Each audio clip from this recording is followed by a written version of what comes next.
Welcome to Feeding the Family with Dr. Kristin, where we help you navigate the challenges of feeding your family and learn about the role food plays in our health and relationships. Feeding and food relationships can be stressful, confusing, and even destructive. I'm Kristin Saxena, a pediatrician and mother of 4 who's been researching and sharing what I've learned about feeding for over 10 years. In this podcast, I'll share my experience and expertise to help our kids and ourselves with everyday survival tips for real parents. This podcast is about progress, not perfection. So let's get started.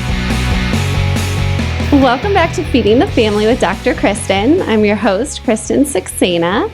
And first of all, I want to thank you for joining us for today's episode. And if you're enjoying the podcast, please go ahead and hit that subscribe button on Apple Podcasts or Spotify, wherever you get your podcasts, and leave us a review. We'd love to hear what you think. On our last few episodes, we have been talking about food advocacy, and we have had guests that have been champions for kids' food around our country, helping our kids improve their diets and eat their veggies. On today's episode, we're going to have a little bit of a change of pace. So today's episode will probably be a little bit more about us as adults, as parents, and how we deal with our own health and wellness and nutrition, but also how that relates to our families. So I'm very excited to introduce our guest today, Bill Esch. Thanks for joining us. Hey, thanks for having me. You bet. So Bill is, you are known as the Kettlebell Warrior online. Yes, I'm a 40-year-old man that has tagged himself as the Kettlebell Warrior. Yeah, very. My parents are super proud. I haven't been tagged as the warrior anything, so I call that a life win. Yeah. But you have actually a very extensive and impressive resume, so I'm sure your parents are very proud. And I know I probably won't even do it justice because it's so out of my wheelhouse that I don't even understand all of it. But you are a personal trainer. You carry several nutrition and health and fitness certifications. You are a world-class kettlebell athlete, which I'll have you explain in a little more detail with that. And then also have a online health education platform that you operate. So first off, I think, can you, in your own words, describe sort of your resume and your accomplishments? Okay. Well, so I have a kind of interesting history with fitness. I started working in a gym when I was 12, and the gym that I worked at did rehab, and the gentleman that ran it had qualified for the 1984 Olympics in Olympic weightlifting. And so I got this really weird kind of like introduction into fitness. So I learned to Olympic weightlift at the age of 12, and also everybody we worked with had like knee issues or back issues. And at the time, this is 92, 93, and a lot of the people that were coming in were referred to us by pain docs because it wasn't like, fitness as rehab was just kind of coming into vogue at that time. And so we had this very kind of an exclusive, wealthy clientele. And by the time I was 15, I was working with them, and I remember there was this couple, and they were going to go to Greece, and they just wanted to be able to walk the stairs, which is like, it's awesome. And we were able to help them do that. But I distinctively remember thinking at that age, these people would give up almost everything they had to be able to have the mobility that I had at 15. And that put me on, but I would never take basically everything that they had if I had to have their mobility. And this put me on this path of health and fitness. There was also a gentleman named Bill Kaiser. And so Bill Kaiser started basically corporate wellness. And he was the head of I can't remember the insurance agency, but he was 77 years old, and he was a World War II vet, and he'd been a bombardier pilot, and he had injured his leg and had to have a lift in his shoe. But this guy was so fit, he came in and he gets up on like those little parlettes, those little handstand push-up things. Mm-hmm. And at 77, flips himself up against the wall and starts doing handstand push-ups. And I was like, that's the guy I want to be. That's who I want to be when I grow up. And so that really put me on this path of not just fitness and bodybuilding, but there was this aspect of sport, but not only sport, but like health and wellness. And, this is the meat vehicle of which we have to live this life in. The meat vehicle? Yeah, right? This is how we experience this existence. Yeah. And so at that age, I was really set on how can I make that the best experience possible for me? Mm-hmm. And then in turn, teach others. So that's how I started. After, I went to college, and I was actually an art major in college because I denied that I wanted to be. I have seen your drawings, though, legitimately. So this is the real deal. I was a biology and art major, and I thought that I wanted to go into medical illustration. Mm-hmm. But in reality, I loved being in a gym. I loved helping people. I loved that environment. And I did not like sitting at a table drawing for hours on end, which is surprising, right? That's what you do when you're an artist. Yeah. And so I inevitably I worked at the gym all through college. I became an assistant athletic director at the Jewish Community Center. Then I went 2 years on my own. And then I opened Smith & Esch and had that for 10 years. I got bought out by Lifetime Fitness, went over to Lifetime Fitness, became Plies director over there, and now I'm here. In the interim of that, I got real into Kettlebell Sport. So this is, I'll explain what Kettlebell Sport is. It's a very odd kind of sport, but it is, you have two kettlebells, which are basically balls with handles, right? Yeah. And when you lift at a professional level, you will use two 32-kilogram bells, which are 70 pounds apiece. It's a Russian military sport. So it's 10 minutes, and there's like 3 different events, but the event that I competed in was the long cycle or the clean and jerk. And you clean and jerk these bells for 10 minutes straight and get as many reps as you can. Once you set it down, you're done. And the reason the Russian military uses it is because it's really a test of how calm can you stay under duress and how much work can you produce. And so I got real into that at about 2000. Let me think here. It would have been 2007-ish, in that range. And I'm terrible with dates. So, we won't. And then, and then by in 2014, I set, I've set 5 American records, but that was the one where I did 81, and I was within like 5 reps of the time of the world record.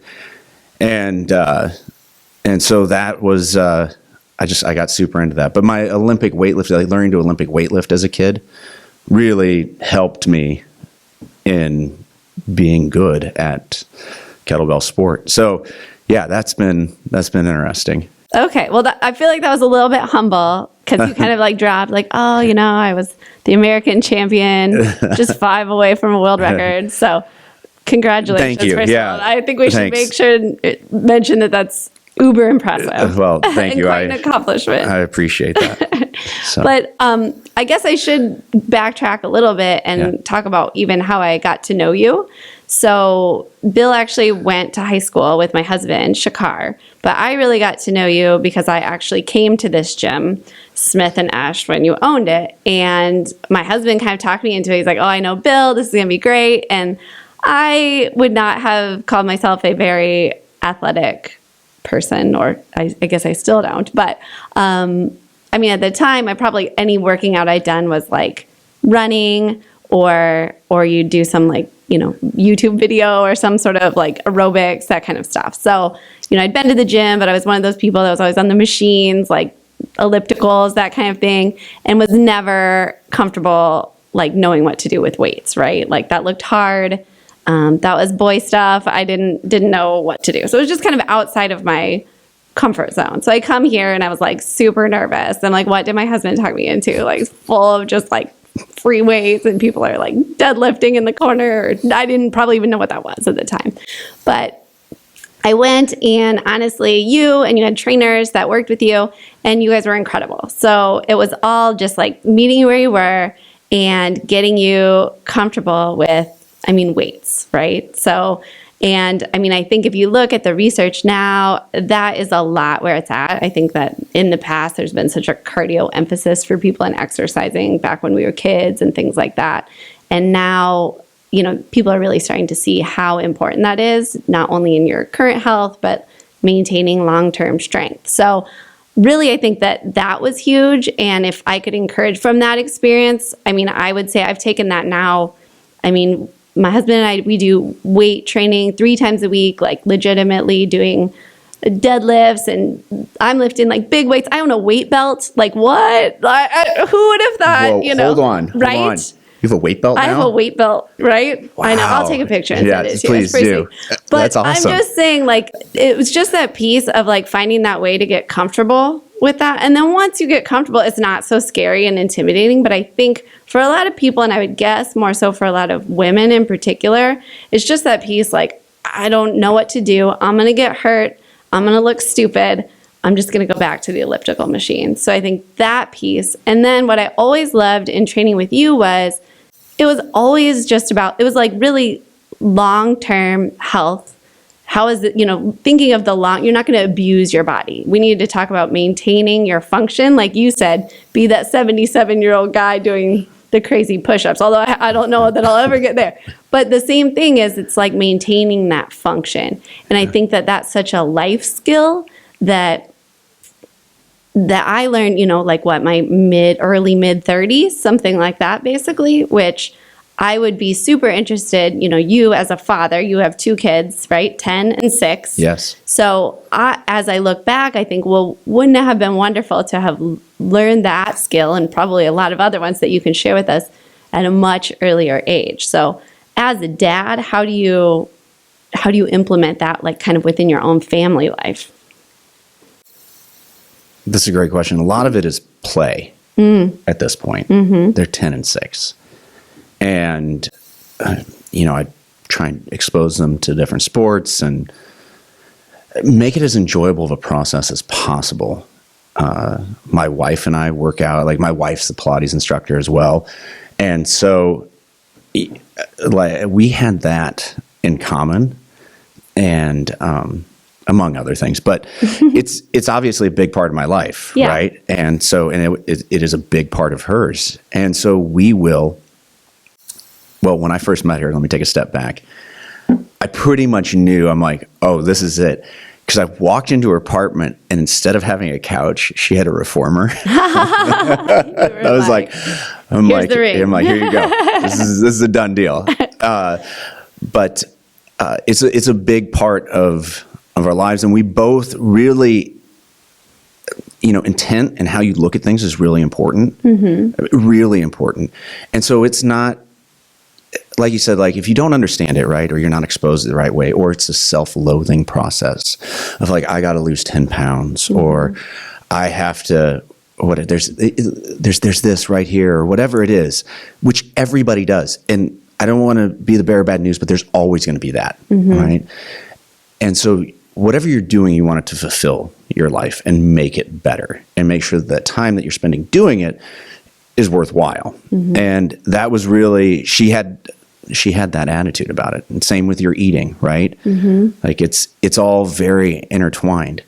So with our kids, we try and make it play. They see us working out all the time, because I have like a full garage gym, and it's very much a part of our lives. And when they want to join in, we let them join in. And then when they don't, I don't force it on them, because I'm going to try and keep them in activities and keep them exposed and just very active that way, and tons of play, because that play is so important as a child. So that's really kind of how I approach it. As they get older, as they get into more sports and things like that, I'll help them. Yeah. Right. You know, but I don't want my role as dad to be skewed. Right. Right. And I really want to be their support system and help them with whatever direction they head in their life. But I really do want them to have those skills of self-maintenance. And that's big to me. Yeah. I would imagine. Well, and I think, I mean, a lot of it, and we've talked about this before, is just more so than what you say, or even what you try to make or not make your kids do, is the modeling. So just seeing you exercise and make that a priority in your life, I'm sure that's super impactful for them. The other thing I was going to ask you, have you started like you said, they see you working out in the gym and they'll kind of get involved. At what level? Because, this was always a question I would get asked as a pediatrician, or people would ask about their kids, like, when can they start weightlifting? And I think, back in 30 years ago, there used to be all these recommendations that nobody should start really strength training until they're like, they'll call it like Tanner 5 puberty, which is basically like fully developed. And there's a lot of concern about, I think, injuries and then like skeletal development. But in more recent years, they've kind of, at least like the American Academy of Pediatrics has really kind of turned that around as they've seen the value of strength training and focusing more on like form. So even your kids are 10 and 6, is that something you sort of incorporate like regular form in, or what kind of stuff do you do with them if they join you in the gym? Well, you always got to layer things with them. You start kind of teach them a little bit of stuff, right? Like, here's how you squat and the body weight, and here's how you do a push up, and it's chunking it out, right? Like they're not gonna they don't always have like that body coordination and awareness and things like that, but you try and build that in. I'm big on, I put both of my kids in gymnastics. Probably neither of them really be gymnasts, but there's a lot of skills that are developed in that, and that you can develop at a very young age, everything from flexibility and strength and body awareness and all of that, which I think is really, really important. So that's kind of right now where I'm at with them. How I feel about weight training. So everything is a weight, essentially, right? Right. I mean, like lifting up stuff. So then it comes down to really, they need to be able to, they really need to be able to have develop body awareness and flexibility and mobility kind of before they go into strength training. I kind of I have this overall like concept that I work from, and it doesn't really matter with who, but in biomechanics, there's this concept of environmental casting or molding. Basically what that means is the environment of which you are put in, you will mold to. And there's two really good examples of this. One is when an astronaut is in space and they spend 2 weeks at the space station. One of the hardest things for them to do is come back and walk. And they've actually figured out the problem with weight training in space, which I know there's no gravity, but basically the machine looks like a big clamp, and they'll do deadlifts and squats and things like that they compress the body. And so the body's really adaptive. It absorbs what you're doing and it takes it in, okay? And so they've gotten it down to like 1% or just like no percent bone loss in space. That's 1 hour a day of 24 hours of weightlessness. Which is amazing. And they're doing like heavy weights, low rep. But it's, how do you do heavy weights? Well, it's a compression. So like they're on a platform, and they adjust it, and like the bar is like pneumatic, and it's like pressing. So they have to create force to pull it off, right? And so ever since they've kind of implemented that, they've been able to reduce it, but yet still walking when they get back, and it's because they've lost the calluses on the bottom of their feet. They'll gain calluses on the top of their feet because there's no friction, right? And so if you think about, that's how adaptive the body is. So when we look at weight training, or we look at just call it training, you really want to think about it from a space of that we are trying to slowly adapt the body. It's almost like being on a potter's wheel. So if you've ever been on a potter's wheel, you have this big hunk of clay and it's spinning around, and you have water and you're trying to shave it off. But if you shave off too much, the thing just explodes, right? But if you gently mold it into place and slowly put these things in, it becomes very strong and stable, and you get it to the shape that you want it to be in. And that's how you have to approach this. There's no quick fix. But the body adapts. Most of us just only notice it when it adapts badly, right? Like you're like, oh, this sucks. But you can implement simple things that can drastically, change your life or change your overall health and well-being. So when I start with people, I have this concept that's it's called the Developmental Warm-Up. And so for most of us, actually for all of us, if you weren't anybody that wasn't born with a congenital issue, it's hardwired into you to become bipedal, right? Sure. So if no one was there, you would still learn to walk. And most of the time, kids have better posture than adults, right? And so if an adult was teaching them how to walk, it would probably be some crappy form of walking, right? Well, with kids, there's a series that they go through. And there's, if you want to look at it this way, gifts given at birth. And the first is breath. And what's crazy about breath is it's so present that we don't ever think about it. But it ties to so many things. Like when you think about like your torso, that all that musculature around there is designed for breathing. And like when you start changing rib angles, or you can't drop your diaphragm, or you start moving the ribs vertically as opposed to horizontally, you start changing the rest of your posture. And the first thing you do as a kid, when you're born, is breathe, right? And you scream as you come out of the womb. Then they go to their back and they start doing global flexion, right? So they're on their back, they're grabbing their toes and biting them and kicking them up. But like when they kind of do that happy baby thing, really what they're doing is they're preparing themselves to squat. They have a long spine, they're opening the hips, they're moving their cart to create awareness and kinesthetic sense of where they're at. And then they roll. So rolling develops right, left side brain coordination. And then you go into pressing and you press yourself up and you go into global extension and you start creating the curves of your spine. And then you sit. And sitting on the floor amazingly looks like yoga, right? But what it's starting to teach you is to separate your spine and hips from your femur and your other limbs as you get taller. And it starts to develop that hip mobility and dexterity that you would need. And then you either scoot or crawl. And crawling is essentially the beginning of contralateral movement, which will be walking eventually. And then you go into a squat. So and then you pull yourself to a stand. And then you get into all your gait patterns. But if you go through those 6 first movements and you didn't have something congenital, but even if you did, that's essentially most of rehab. It's most of Pilates. It's most of everything. So in basically every program that I do or put together, there's always at least 15 minutes. If I'm going to run, there's 15 minutes of that before I kind go of like through. a stretching? Yeah, or like, it basically looks like Pilates. But you go through those movements. Like you're on your back. You're doing what would be like classically ab work. You work happy baby type stuff, all these things. And eventually you come to a squat. And by the time you're there, then you get on the treadmill or lift weights or whatever it is. And so that's where it always starts for me. And then when you get into resistance training, again, you want to like titrate it in, essentially.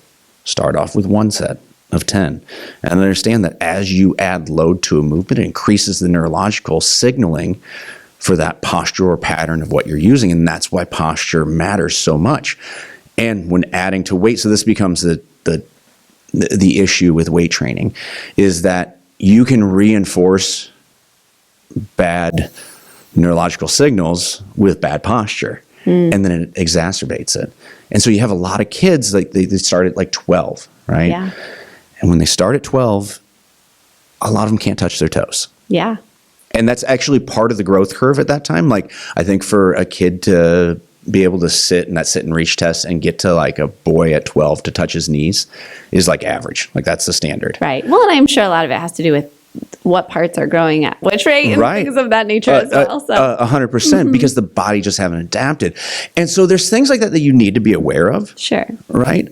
And what you're reinforcing, but it doesn't mean that weight training is bad. You know, I mean, a lot of time in fitness, because we love to make things black and white, or it's like, now it's HIIT training, or now it's whatever it is, right?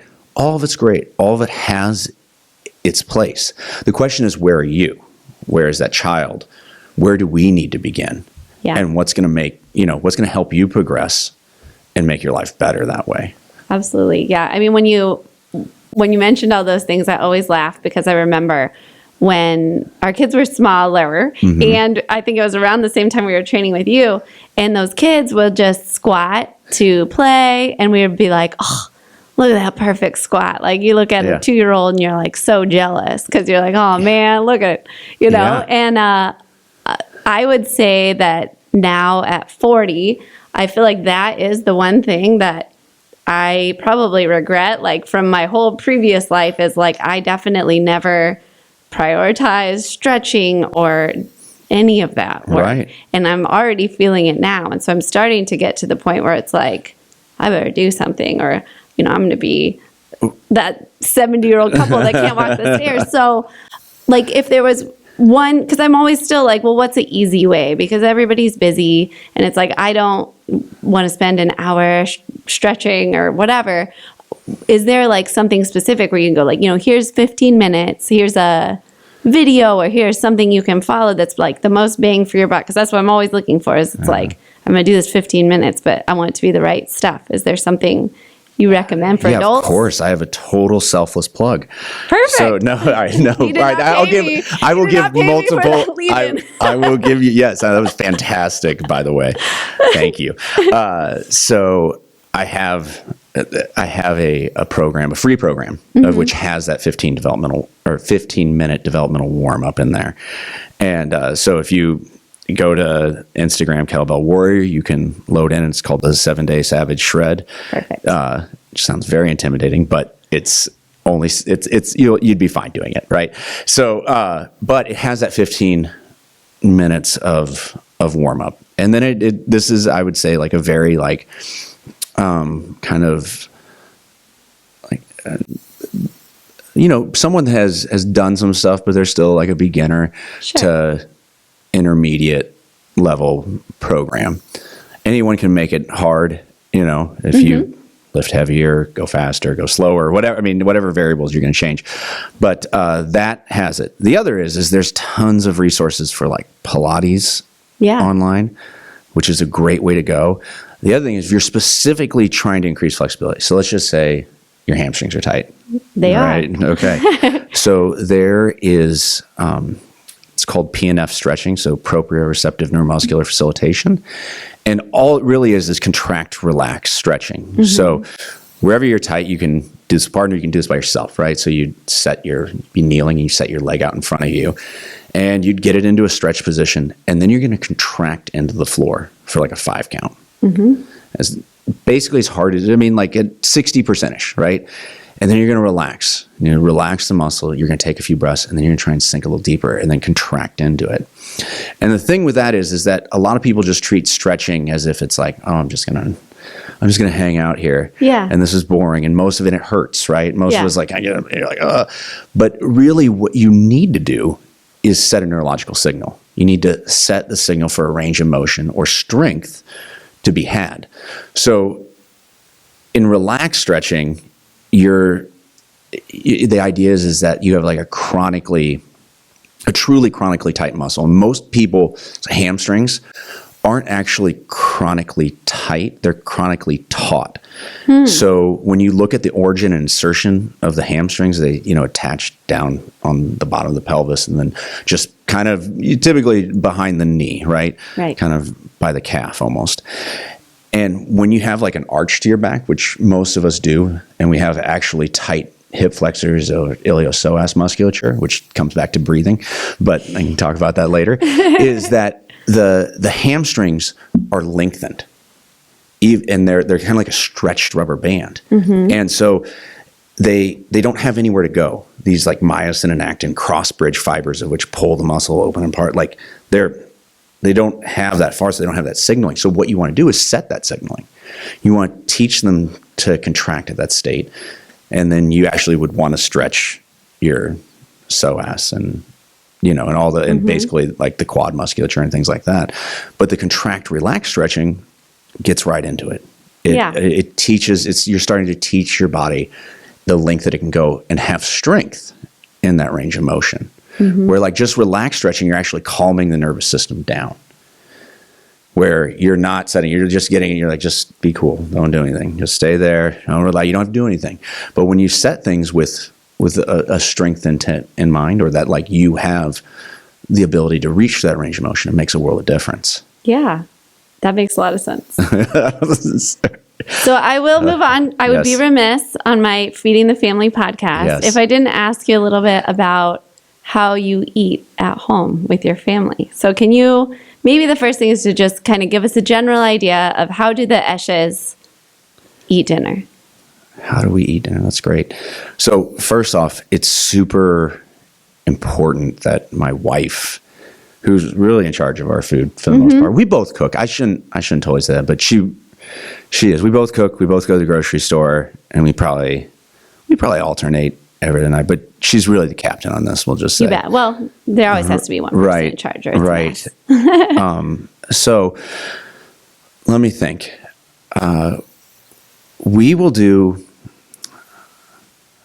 We do like everything from like rice and chicken and vegetables to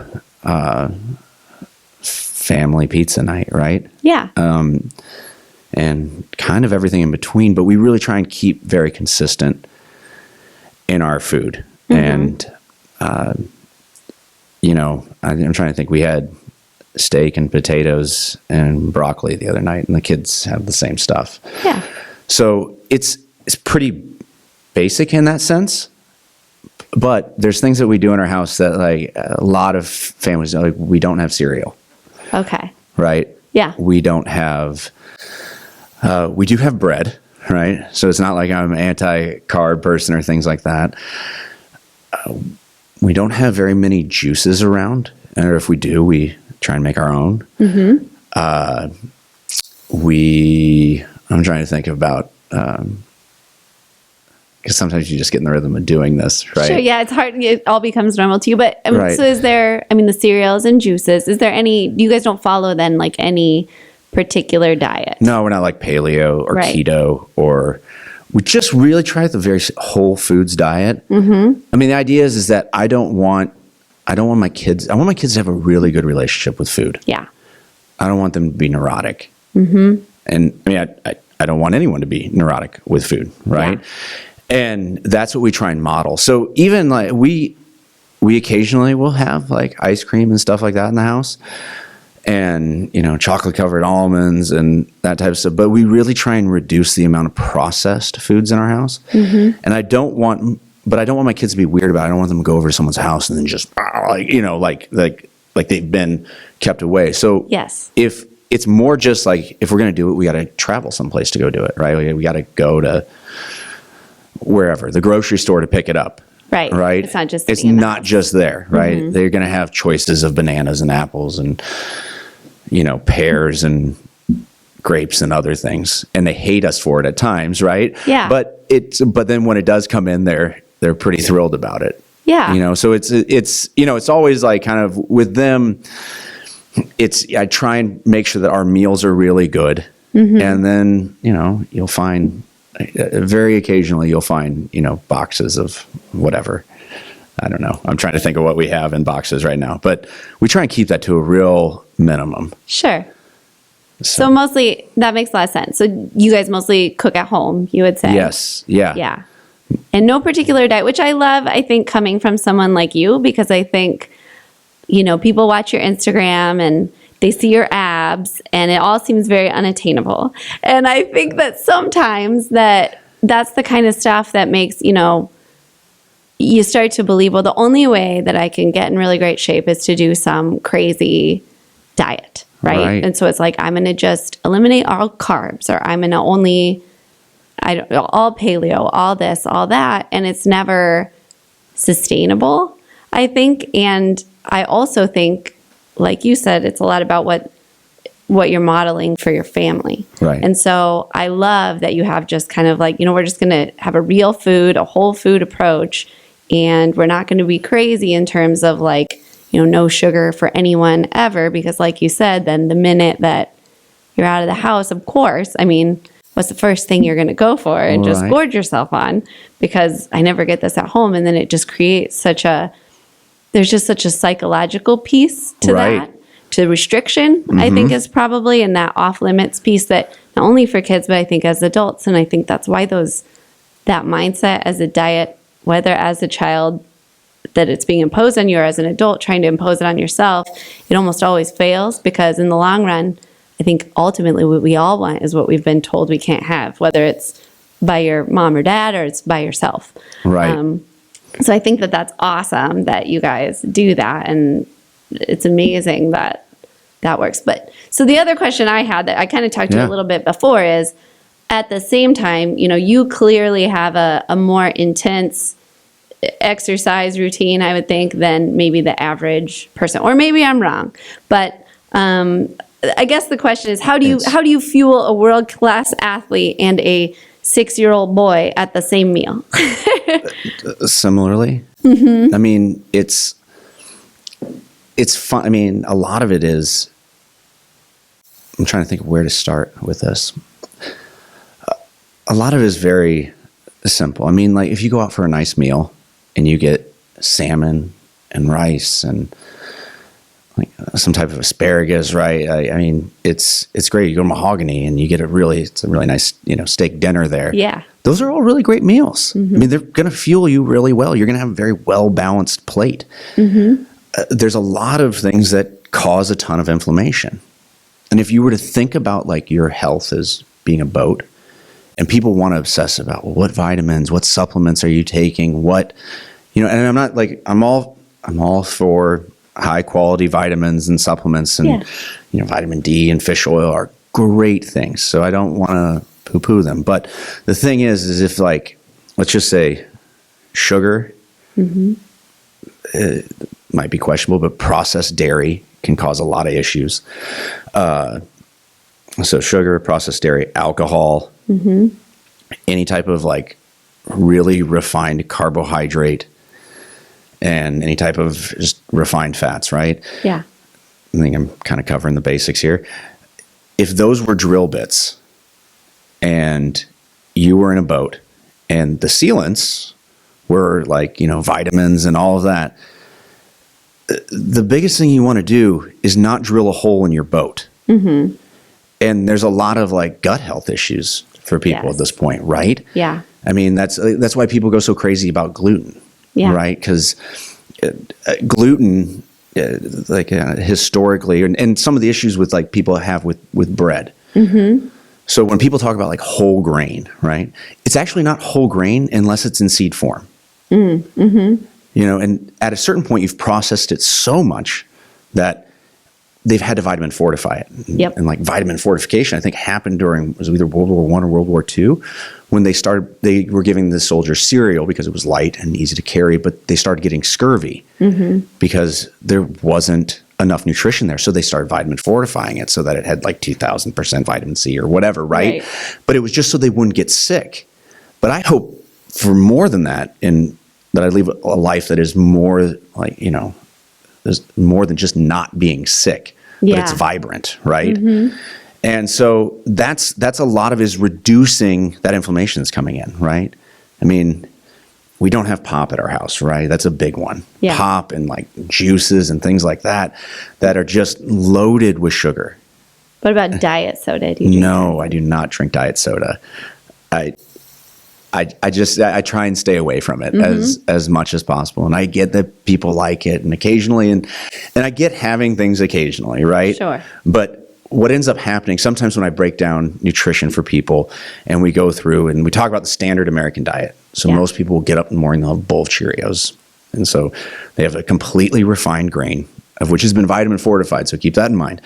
And then you have, skim milk. So it has no fat to it, all of the milk sugars, and it can stay in your fridge forever, right? Uh-huh. Probably not the greatest thing. And I'm not necessarily anti-milk, but just laying this out. Then they have a sandwich for lunch. So they're having processed deli meats and, white bread and chips. And then at dinner, maybe they're having chicken and potatoes and a vegetable and maybe some rolls. And that's their first complete meal of the day is dinner. And so when you start giving a grade, so there's 7 days in a week and 3 meals a day. So you have 21 meals. Mm-hmm. And the average American has 1 meal a day. So they're doing 7 out of 21 meals.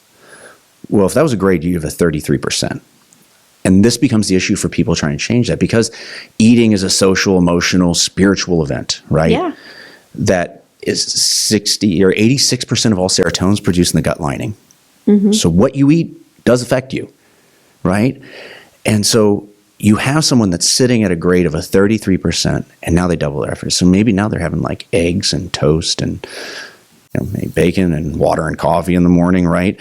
Maybe they're making an omelet with some vegetables in there, which is even better. Right. And then lunch, they're still having a sandwich, and dinner is back to it. And they're like, man, I should just be killing it right now. And they've made wonderful progress, but they're expecting that they're an A student, but in actuality, they're at 66%. So they're a student who just decided to show up to class, and occasionally they open the book and they're like, man, this is hard. Yes, it is hard. It is a hard change, but what you need to eat is simple. Yeah. Too often simple is considered easy, but it's not. And especially in such a world made of convenience, right?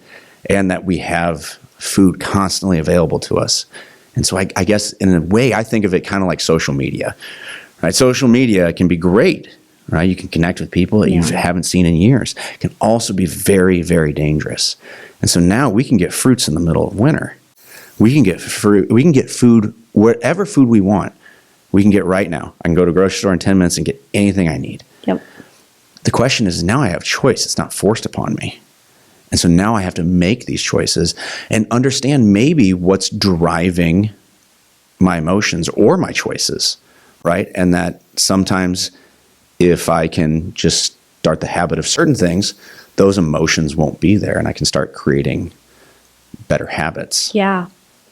Yeah, I love you talking about the gut health. I think that that's something I've been super interested in, just because I feel like we're really kind of at the early stages of understanding the complexity of the way that we change our guts, and then the effects that our gut has on basically every other system in our body. And, some of the research, I think, that goes back to that, two of the things I've read, I know one is talking about kind of like those non-nutritive sweeteners. So, I think talking about diet soda and I mean, I'm guilty. I've made that choice a million times, and I use those Mio drink things. Right. We've talked about all those things, and you think you're doing good. You're like, oh, I don't want to have all this sugar, but I really want something. Yeah. And so, but I've read a lot there's a lot of research now suggesting that is doing a lot to change our guts, like in terms of like the microbiome of our guts and the effects that might be having on not only, like you said, kind of like our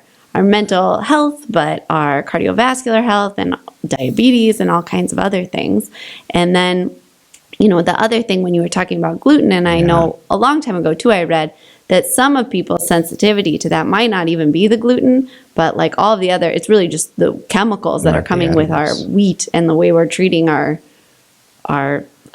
like grains when they're being grown and things of that nature. And so I think just that piece of sort of processed food and food products, I guess, that were coming out that are not real food, but food products, I think is having more impact on us and our kids than we realize. Well, it's huge. I mean, think about the grocery store. Think about Whole Foods. Let's take the healthiest grocery store there is, Whole Foods. Yeah. How many aisles are just dedicated to box processed things, right? Yeah. And they might all come from organic sources, but it's still essentially the same stuff.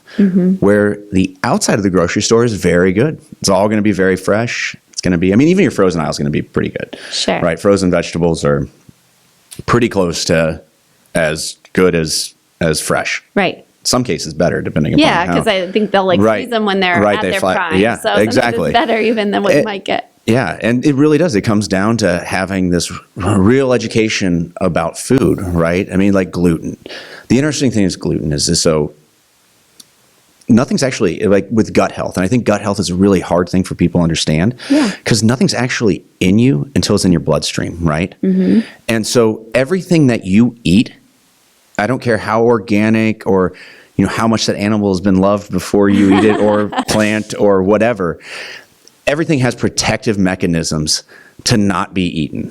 Some have legs, some have phytates and other things, right? And gluten. Sure. And so basically, until it's in your bloodstream, it's not actually in you. That's why you pass a penny if you swallow a penny, right? And that's why you go to the bathroom. Because you are actually, your gut is doing the job of cleaving out the proteins and the other vitamins and minerals that it can absorb.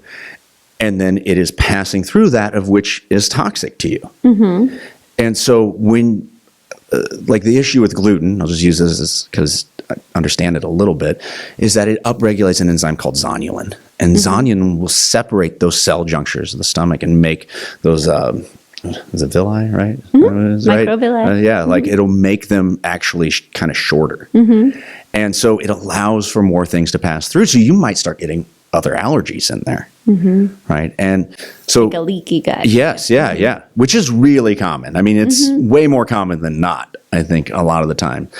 So I kind of lost train of thought where I was going with that. But basically, it's important to kind of take these self notes of how you feel and do things, because everybody's different. That's the other thing. So when you talk about diet, it becomes dogmatic for people. Yeah. But for example, and I know this is slightly different, but like salmon, I love salmon. I love it. I feel great when I eat it. It's awesome. Now, my brother Danny, who would have a very similar genetic makeup, both from the same parents, the smell of the proteins will put him into anaphylactic shock. Oh, goodness. Yeah. Right? So for me, it's super healthy. I can eat that. But for him, it'll kill him. Right. That would, like literally kill him, right? So you have to consider that with how people feel about different things. And that life changes, right? The environment of your stress levels, your sleep, how much sleep are you getting? Are you recovering throughout the day? Are you, all of these, how's your relationship with your husband, your wife, your kids, your friends? That affects your gut lining, right? Yeah. And it affects, if that done over long periods of time can affect what might be getting through the gut lining and what you're eating, and your diet might need to change. You also might need to address those issues. But like all of those things play such a role, and I'm making this sound way more complicated than it is, when really so much is eating a really balanced, healthy diet. Like by shopping around the outside of the grocery store, learn how to cook. That's a skill. Learn how to cook. Like we teach our kids from a very young age, like, hey, this is how we make eggs. This is how we're going to make vegetables. This is, and I think it's very, very important. Yeah. I think getting kids in the kitchen is so huge, like you said, because you can learn all these things. And if you didn't grow up with the skills, kind of like being comfortable with the weight rack, if you're not comfortable in the kitchen, it's not really that difficult, but you look at it, it's kind of overwhelming, you feel uncomfortable, and you don't do it. So I think it's kind of that same skill set. So the earlier that you can, you don't want to have to be 32 or 35 or whatever I was when I felt comfortable with the weight rack. You don't want your kid to be 35 or older before they feel comfortable making eggs. And I mean, some people laugh about that, but I think that's a reality for some people, as they say, I don't know how to cook. I'm not comfortable here. And so I think just even that piece alone is so huge. Just getting your kids in the kitchen, watching what you do, getting involved. The other thing I would say, kind of one more thing as far as like, what would be then your advice for parents? If you could say, because I think what you're saying is got a lot of value in terms of limiting processed foods if possible, getting kids in the kitchen, modeling, eating the same foods as your kids. But if parents are feeling like maybe they're not there right now, do you have any tips as far as kind of like what's a great first step? Start with one meal. Start with one. Just start with one where everybody's going to sit down and you're going to take a half hour and eat. And you're going to prioritize this meal. I know life gets busy. It does. It does when you have kids. I mean, it does when you have a job and other responsibilities, right? And just sitting down and having one meal where you're going to, even if it's dinner, even if you're at that 33%, that's great. Make it consistent and then shoot for the next one. Pick the easiest one, right? But then be consistent with it and just try and layer that consistency. Drink more water. Get more steps in the day. Like these are real things. They sound so simple and we're all like, but I finally started wearing like a watch, like a Garmin that monitors like steps and things like that. And it's enlightening because you can start seeing either how much or how little you move. And the thing is that those small changes of getting just more steps in a day can make a huge difference. Just like, boy, I have, let's just say I have 10 Cokes a week. Let's try and cut that down to 5, right? Or like with your kids is you just make a meal. Start making a meal. And if they're old enough, get them involved in it. And I know that's daunting, but just start with one. And or prepare meals. We do that a lot. And that is like a godsend. So Sundays, we sit down and we'll make like 15 meals of like, I think this Sunday we made hamburgers, rice, it might have been broccoli. And it took about as long as it takes to prepare any meal. And then we just put them in their little meal place, and we'll use that throughout the week. So when our kids have games or practices, we can just throw them in the microwave and be ready to go. Yeah. And they seem to be fine with it. Now, if we do it too much, they're not fine with it. And they're like, yeah, and broccoli again, I'm out. Right, but we change it up, right? We'll do chicken, we'll do steak, we'll do pork chops, whatever, right? Yeah. And try and pick things that you actually like, not that are just told to you for being healthy, right? Yeah. Like, kale's great, but listen, if you hate kale, don't. Yes, this is how I feel like I was 40 before I finally told myself, like, I hate smoothies. Yeah. Smoothies are like the basis of you go like, I'm going to get a healthy breakfast. It's just, right. I finally was like, you know what? I hate drinking these things. Yeah. I ain't going to do it anymore. Well, right. No, but it is. But we tell ourselves these things. Like we hear this fact about, to be healthy, you have to do this. When in actuality, I kind of go back to that boat scenario. And a lot of it is don't drill a hole in your boat. Don't drill a hole in your boat. Pick foods that you like, because we all have those meals that we really like. Yep. Like no one's upset when they go to Mahogany, have a steak, a baked potato, and vegetables. Yeah. If you could do that daily, that'd be great, right? Would. It would be great, but it'd be very expensive. But there's dishes that people like that are chicken and rice or whatever, right? Most of the time, it's just getting to that point of preparing them or figuring out what works for you. I personally, right now, because our kids are going different places and practices, we do a lot of steamer packets. Because I hate preparing vegetables. Because I feel it takes forever, right? Even though it doesn't, I know. And then I will cook the protein and the rice is, a lot of times it's pre-made. But even then, it takes 20 minutes on a stove. And so that's just a lot of it. But it's creating those habits and then making sure that it's there. And the other is like, if you have fall 2 items, like snacking, right? Like, just don't have snack foods around. When you sit down to eat a full meal. Make sure you're satisfied. And sometimes just reflecting on how you feel after that meal makes a huge difference, right? Were you clear-headed? Did you have good energy? Or were you still hungry? Yeah. And you wanted more? Well, then maybe that's not a great meal for you. And then, trying to find that balance. The other is feed your family. Like, don't set yourself apart from your family. Yeah. That's really, I just feel like it sets off a whole different host of issues possibly. I would agree. Unless there's a serious medical reason that you absolutely can't eat the same food as your family, I think the value for them and for you is huge to just one meal for one family.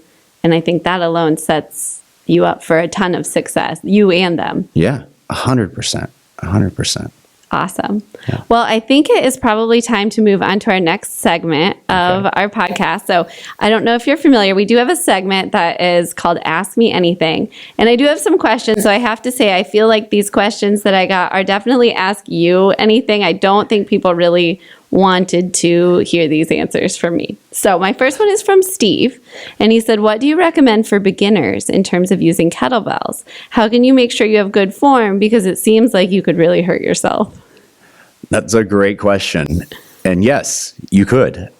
So for beginners, there's the basic, there's some, first of all, just basic movement principles that you need to understand, like how to properly hinge from the hip. That would be a big one. Yeah. So your deadlift mechanics, even though swing is not a deadlift because the force load is different, right? The swing's going to work on a pendulum. So if people don't know what a kettlebell swing is, it's you basically are taking that kettlebell, you're going to hold it, and it's going to swing between your legs, and you're going to kind of hinge back, and the arms are going to be tight to the body, and then you're going to swing it out to about eye level, and you're going to stand up really tall. Then you wait for the bell to come back into you and hinge back, and you rinse and repeat it. So it's really a lot of kinetics going on. Where a deadlift, which the kind of the movement looks the same.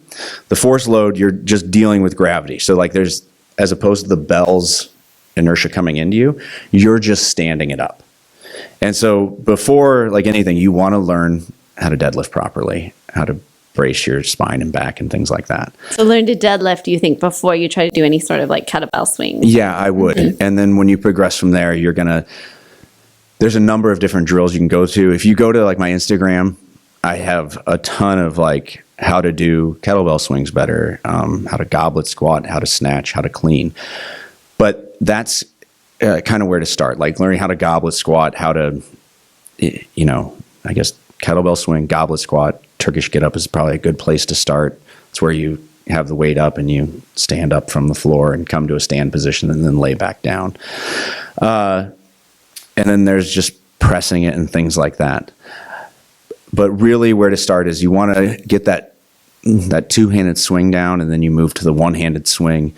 And a lot of it is just learning to let the arm come into the body. Kind of relax, like you said. Yeah. Yeah. Yeah, you do. I mean, it's a different feeling than weightlifting, especially once you start swinging it around. Well, the only reason I know how to do any of it was going to your gym. And maybe the only thing I would add, I'm sure you would say, would just be to start light. Yes. While you get the form down. 100%. Don't go crazy from the get-go. Once you feel confident in the form, then probably pretty gradually. Yes, you want to really gradually increase it. You really do want to get the mechanics down. You won't be a warrior on day one. No, well, you will be. You'll be a warrior. You are who you are, right? And so, but everybody needs to learn, right? That's right. And everybody needs to take those steps back, right? And just accept the reality of where we're at, and then and deal with that. And so that's, I mean, in very general terms, that's 100% what you want to get down. Okay, I love it. I have one more question from Adam. One of the things that keeps me training is a goal, like a race or an event. And when I don't have that, or things get more chaotic at work or with my family, the first thing to get tossed is my daily run or workout. How do you and your wife balance working out with kids, and how do you continually challenge yourself and find new goals, like when you're already the American champion? Right. Well, those goals change, right, over time. And it's not, I wouldn't necessarily say it's super fair for me to talk about this, because my day starts at like 5 a.m. until 1 of just training people straight through. So I'm super active like throughout the day. So that kind of base level is taken care of. But a lot of it for me is really, I just feel like I feel better when I do. And it is having, I try and set habitual goals, right? So filming for Instagram, right? Gotta be camera ready. Right? Well, there's that, but it takes a lot of effort, and filming these programs takes a lot of effort. So I actually don't get to do my own workouts. Oh. I know that sounds funny, but like if I was training for Kettlebell Sport, like I actually could not train for Kettlebell Sport and shoot all the Instagram that I do. Yeah. Because I'm just too beat up. Like how many hours a day does it take to do these Instagram videos? Well, it takes about 3 hours a week. Okay. But it's like usually done but for in like one clips that are like, 30 seconds long, right? Yeah. And and filming these other programs. Yeah. And so it surprisingly takes a lot of time. And so I try and make a goal of having 2 strength training sessions a week that are just mine. They're not being filmed. Like, believe it or not, I'm not like, it's actually hard for me to do Instagram stuff. Yeah. Because then I got to think of something new, or how do I say the same thing over again, but in a different, right? Yeah, right. I got to go someplace, but I try and have 2 workouts a week that like it's a checkbox, right? And honestly, I lift the same weights. Like right now, I've done tons of other modalities, and all these other things are great. So it's not like this is better than this, right? Yeah. But I do a lot of strength training right now with kettlebells. So the weight stays exactly the same, and I just adhere to tempo training. So I try and keep my time under tension longer. And so for me, I just try and make that checkbox of like, and it can be any 2 days in the week and how it fits in, but I get those 2 days in. That's really big for me. That makes sense. Yeah. I think 2 things. Number one, I just want to point out like what you said. as a reminder, as like, I think we talked about like how social media affects our brains. And so like, let's just say somebody follows you and we see your 10-second video, 30-second video, and it's this like picturesque, amazing thing. And I think that it's a good reminder, like all of social media and Instagram, that, you know, that 30-second video may have taken an hour to get just right and looking so perfect as it does. Right. For example. So again, it's like I like to always remind people, like, social media isn't real life. You know, we see everybody with their perfect meals and their perfect workouts, and everybody looks great doing them. And that's great because, of course, none of us want to, you know, wake up and have our, like, you know, sweaty, like, shirt with our hole in it workout for Instagram. And most people are not going to put that out there. So, of course not. But to realize that, like, this is not just, you didn't just like set up the camera, whip it out, you know, whip around your kettlebell and you're like, done. You know, it takes a lot of effort. It does to look like that anymore. Good, right? I hire someone to film me, right? Exactly. Like, professional photography. Yes. Like, make me look pretty, right? And so, I think that's huge. It is huge. To just remember. Right. And that it's just, for most of us, we just literally need to make it because at times when things get so busy, it is a checkbox for me. And it's like, I did this, I took care of myself. I actually took care of myself because, again, intent is so important, right? And so many of us come to exercise because we don't like where we're at. Yeah. And that's what's great about it. But the thing is that, like, you are still the same person that you are when you're in better shape. You just feel a little better, right? Yeah. And so we just have to learn those same habits that we brush our teeth at night, that we're going to take care of ourselves. And it's, you know, I'll go back to the environment, right? Environmentally, it's amazing that I have a job, right? It is. It's crazy because you think 60 years ago, it barely even existed. Yeah. And obesity wasn't at its rate that it is now. Yeah. And there's a number of factors to go in that. But one major factor is that we don't have to walk anywhere. I mean, even like, and there's tons of physical jobs, but machines do almost everything. And it's only going to become more. So that's great because it can improve, like, the quality of our lives and how we spend our time.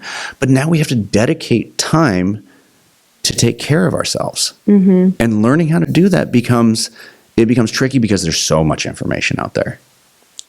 That's the truth. And that's why I wanted to do this podcast, to help sort through some of it.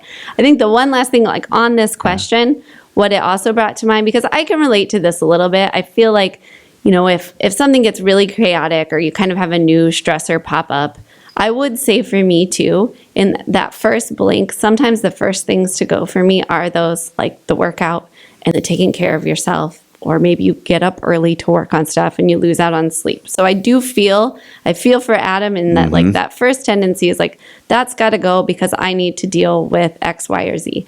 And I'm pretty sure that this is actually something I got secondhand from my husband, but was a Bill Esch-ism, is that, but I think we talked about this and it's important because I think, I won't say it correctly exactly, but you said to him, you know, let's just say, you know, day one, when you just start working out, you start at A.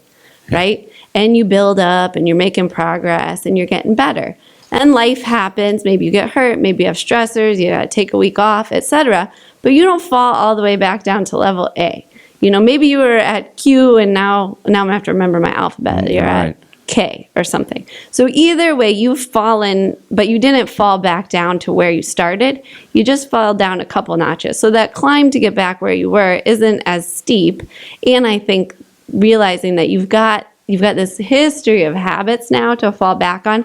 So getting back into that pattern is way easier than it was when you hadn't been doing it for years. And so for me, that is, you know, it is in my routine, in my habits to eat well and try to sleep well and to exercise. And so I fall off, but I always remind myself, okay, I'm not going to fall down here.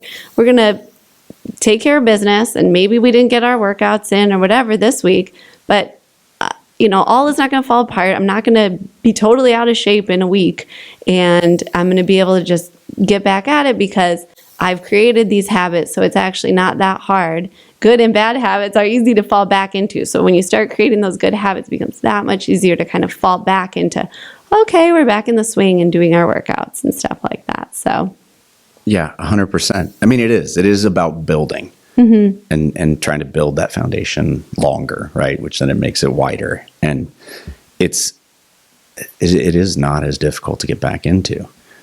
On that same note, there's things that like are ingrained into us. And when stress rises, we fall back to those. And some of it is just having that awareness of that, oh, I'm doing this again. Yep. Okay. It's time to just take that next step forward. And whatever it is, just fitting that next step in and moving ahead, just like you said. Yeah. Well, thanks. Well, thank you, Bill. Hey, this was great. I really appreciate it. Yeah. And thanks everyone for tuning in for another episode of Feeding the Family with Dr. Kristin. You can we'll put in the show notes all of the information to get connected with Bill's Instagram and his website if you're interested in learning more about his workouts and his 7-day shred program. And again, if you're enjoying our episodes, please go ahead and hit that subscribe button and leave us a review. And we'll see you every Monday with new episodes. Thank you.